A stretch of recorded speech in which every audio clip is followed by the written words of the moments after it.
Natural meatloaf ng Petmara. Chicken flavor yung gusto nila sa katong ano. Ito yung mga binibili ko lang sa mga alaga ko. Yung gusto nila.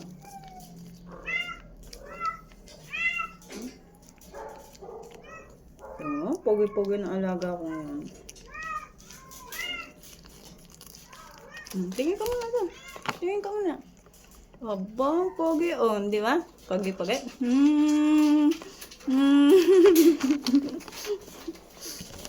Diba?